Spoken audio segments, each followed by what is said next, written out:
The phone rang on a Thursday morning while I was sanding the leg of a table in my workshop. The sound cut through the steady scrape of sandpaper against wood, sharp and unexpected. I paused, keeping my hand still for a moment, then turned off the sander. Fine dust hung in the air, and the smell of mahogany mixed with old coffee from a mug I had forgotten on the bench. I wiped my hands on a rag and picked up the phone. The voice on the other end was calm, controlled, and professional. He introduced himself as a detective and asked if he was speaking to Matthew Parker. When I confirmed, he said, "Mr. Parker, we need you to come to the station. This concerns your daughter." The words made no sense. I stood there staring at the workbench, my mind refusing to process what I had just heard. I told him there had to be some mistake. I explained that I had only one child, my son, Ethan. I said clearly that I did not have a daughter. There was silence on the line. It lasted just long enough to make my chest tighten. Then the detective spoke again, his tone firmer now. He said I needed to come to the station immediately, and if I could not, officers would be sent to bring me. He said this situation could not wait. 20 minutes later, I walked into a Bray conference room at the Madison Police Department. The room felt cold and impersonal. The fluorescent lights hummed softly overhead. The detective sat across from me and slid a photograph across the table. The moment I saw it, my stomach dropped. The woman in the photo looked to be in her early 20s. She had dark hair pulled back and a serious expression, but it was her face that shook me. She had Ethan's face, the same gray eyes, the same straight nose, the same determined jawline. Even the small cleft in her chin was identical. The detective told me her name was Raina Parker. He said she was 22 years old and had been reported missing 3 days earlier. He explained that my name had been found in her apartment, along with adoption records. The word adoption felt unreal. I told him my wife had given birth on October 15, 2002. I said that day brought us Ethan, and only Ethan. I told him my wife said our daughter had died hours after birth. The detective corrected me carefully. He said records showed a female infant had been placed for adoption 3 days after birth.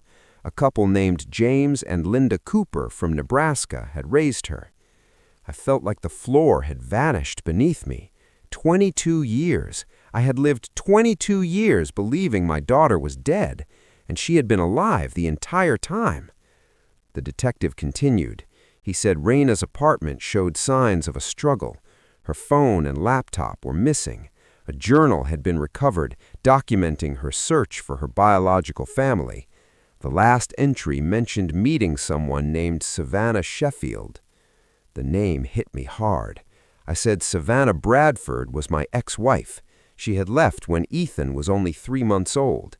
I had not seen her in over 2 decades. The detective confirmed Savannah Sheffield was the name she currently used. She was married to Douglas Harrington and living in Madison. They believed Raina had confronted her birth mother shortly before she disappeared. The detective's voice grew serious. He said there was evidence suggesting Raina had not gone missing by accident. Someone had taken her. I looked down at the half-finished table leg in my hand. My life, the routine I had built over decades, shattered in that moment. I locked up my workshop and followed the detectives into the rain. Somewhere out there was a daughter I had mourned for 22 years, a daughter who was alive and in danger. Back at the station, I waited in the same gray room for Ethan to arrive. I had called him, but I did not know how to prepare him for the truth. When he rushed in, backpack over one shoulder, his face tight with worry, he asked what was going on. The detective showed him the photograph. I watched my son's face change as he stared at it. Confusion turned into shock. He touched his own face as if checking it was real. I told him the truth. I told him Raina was his twin sister, that his mother had lied, that she had been given up for adoption. Ethan grabbed the back of a chair to steady himself. He stared at the photo again, unable to deny the resemblance. The detective then told him Raina was missing. When we left the station, Ethan admitted he felt something strange in his chest. Pressure, presence. He wondered if his sister was trying to reach him. That night, sitting in silence at my house, I knew one thing clearly. I could not wait. I needed help. I drove through the rain to Murphy's Pub on State Street, where my oldest friend Patrick worked. When Patrick saw my face, he closed the bar without hesitation. I told him everything. Patrick listened without interrupting. When I finished, his jaw tightened. He said he had never trusted Savannah. He said if Douglas Harrington was involved, then this was bigger than just one missing woman. Patrick agreed to help immediately. As we talked, Ethan clutched his chest again. The feeling had returned. He believed Raina was alive. He believed she was trying to reach him. By the end of that night, we had a plan. Over the next 2 days, my workshop transformed into something I never imagined. Computers, maps, documents, and notes covered every surface. Ethan revealed skills with technology I never knew he had. Patrick brought connections and resources. By Friday morning, we understood the pattern. Savannah and Douglas targeted wealthy, grieving people. Fraud, manipulation, disappearance. We found a warehouse on East Washington Avenue tied to Douglas. It had a basement. Saturday night, Ethan and I approached the building. He stopped suddenly, gripping his chest. He said she had been there. He said she was scared. We found the basement door locked, but did not force it. We knew better. Time was running out. Another victim was close, and my daughter was still missing. Sunday morning arrived without rest. None of us had slept. The workshop lights stayed on all night, casting long shadows across the floor as rain tapped steadily against the windows. The smell of dust and oil mixed with cold air each time the door opened. Ethan sat hunched over a laptop, eyes red but focused, fingers moving without pause. Patrick stood near the whiteboard, arms crossed, staring at the lines and names we had written down. By sunrise, we had confirmed one thing clearly. Douglas Harrington was not just involved, he was central. The warehouse on East Washington Avenue was registered to a shell company. That shell company linked to 3 others, every one of them traced back to Douglas or Savannah. Financial records showed payments moving through those companies shortly before people disappeared. Always grieving people, always family disputes, always property or inheritance involved. Ethan pulled up camera footage from nearby traffic cameras. He rewound and replayed one clip several times. A black SUV passed the warehouse late Friday night. The license plate was partially visible. Ethan enhanced the image. The vehicle was registered to Savannah Sheffield. My hands clenched into fists. Patrick said we needed proof before acting. He reminded us that charging in without evidence would only make things worse. The police needed something solid, something undeniable. We decided to watch. By late afternoon, Patrick positioned himself across the street from the warehouse in an unmarked van borrowed from a contact. Ethan stayed connected through a live feed from cameras he had quietly installed the night before. I stayed at the workshop, listening to every update through an earpiece. At 7:42 that evening, the black SUV arrived. Savannah stepped out first. She looked calm, well-dressed, her hair neatly tied back. Douglas followed, carrying a duffel bag. They unlocked the side entrance and went inside. Ethan stiffened in his chair. He pressed his chest again. His breathing changed. "She's there. She's still there." Patrick whispered through the earpiece that he was moving closer. Minutes passed slowly. Then Ethan froze. "She's not alone," he said. "Someone else is there." Patrick reported hearing voices through a cracked basement window. He said one voice sounded weak. We called the detective immediately and fed him everything we had: locations, names, live activity. The response was faster than I expected. Police units surrounded the building within minutes. Patrick pulled back as instructed. We listened in silence as commands echoed through the night. The doors were forced open. What followed felt unreal. Raina was found alive in the basement. She was weak, dehydrated, and bruised, but conscious. She recognized Ethan instantly when he rushed to her side at the hospital. She stared at him with disbelief, then reached out with trembling hands. "You're real," she said. Ethan cried, not loudly, not dramatically, just silently, tears running down his face as he held her hand. She told us everything once doctors allowed it. Savannah had contacted her weeks earlier, claiming she wanted to explain the past. She said she had been forced to give Raina up. She said she wanted forgiveness. Raina wanted answers. She wanted truth. When Raina arrived in Madison, Savannah introduced Douglas as her husband.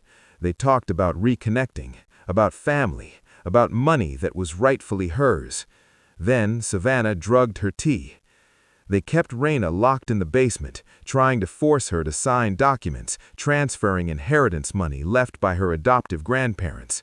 When she refused, they threatened her. Douglas believed no one would come looking. He was wrong. Savannah and Douglas were arrested that night. Charges included kidnapping, fraud, identity theft, and attempted coercion. But that was not the end. During questioning, Savannah broke. She admitted everything. She admitted that she never lost her daughter at birth.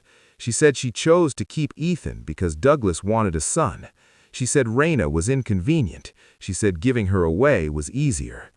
I listened to the recording with my hands shaking. Ethan could not listen at all.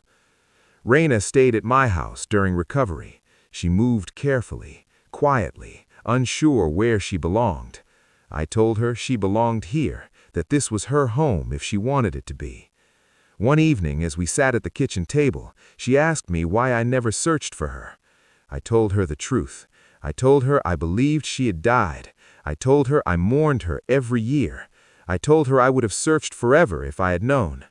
She nodded. She believed me. Weeks passed. The case expanded. Investigators uncovered multiple victims tied to Savannah and Douglas. Some were financially ruined. Others barely escaped. The story made headlines. But inside our home, something quieter was happening. A family was forming again. Ethan struggled with anger. He questioned his own childhood. He questioned memories. He wondered what else had been taken from him without his knowledge. Raina struggled with trust. She questioned kindness. She questioned safety. We went slowly.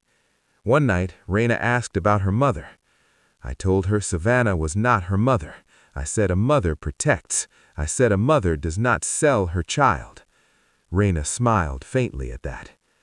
Patrick visited often. He brought groceries. He brought laughter when he could. He reminded us that survival was not just about escaping danger. It was about rebuilding. Then a letter arrived. It was addressed to Raina.